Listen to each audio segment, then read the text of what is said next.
नीतीश कुमार ने जब से तेजस्वी को छोड़कर पाला बदलकर बीजेपी के साथ नई सरकार बनाई है, तब से बिहार की सियासत में आया हुआ भूचाल तो लोकसभा चुनाव तक थमने का नाम नहीं ले रहा है। नीतीश के पाला बदलने से जितना हड़कंप इंडिया गठबंधन में नहीं मचा, उससे ज्यादा एनडीए के बीच खलबली मची हुई है। पहले मांझी ने नीतीश से नाराजगी जताई, तो अब छोटे पासवान यानी चिराग पासवान ने भी प्रेशर पॉलिटिक्स शुरू कर दी है।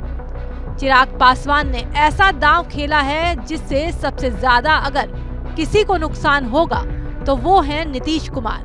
दरअसल लोक जनशक्ति पार्टी रामविलास के अध्यक्ष ने बिहार के 11 जिलों में अपनी पार्टी का प्रभारी नियुक्त कर दिया है। चिराग पासवान ने हाजीपुर, जमुई, खगड़िया, समस्तीपुर, वैशाली, नवादा, गोपालगंज, सीतामढ़ी, वाल्मीकि नगर, जहानाबाद और बेगूसराय में प्रभारी नियुक्त कर बिहार की सियासत को और गरमा दिया है, जिसका संकेत ये माना जा रहा है कि चिराग पासवान ने लोकसभा की 11 सीटों पर प्रत्याशी उतारने की तैयारी कर ली है। इसमें दिलचस्प बात यह है कि चिराग की पार्टी ने जिन सीटों पर प्रभारियों की घोषणा की है, उसमें जमुई को छोड़कर सभी सीटों पर बीजेपी, जेडीयू और राष्ट्रीय लोक जनशक्ति पार्टी के सांसद हैं, जबकि हाजीपुर से चिराग के चाचा पशुपति पारस खुद सांसद हैं। बता दें कि 2019 में पुराने एलजेपी के खाते में 6 सीट और 1 राज्यसभा आई थी, जिसमें उनके पिता रामविलास राज्यसभा गए थे। लेकिन अब पार्टी में टूट हो चुकी है, तो चिराग उन सीटों के साथ जेडीयू की सीटों पर भी दावा ठोकना चाहते हैं। ऐसे में चिराग के चौंकाने वाले फैसले को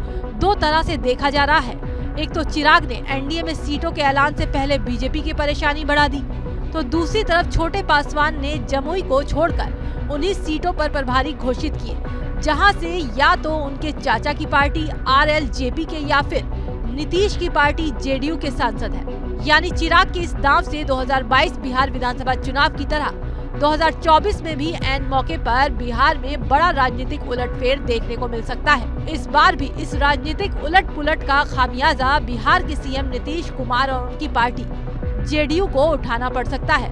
और दिलचस्प बात यह है कि राजनीतिक गलियारों से जो संकेत मिल रहे हैं, उससे यही अंदाजा लग रहा है कि इस बार भी नीतीश कुमार और उनकी पार्टी को डैमेज करने वालों में पुराने चेहरे ही हो सकते हैं।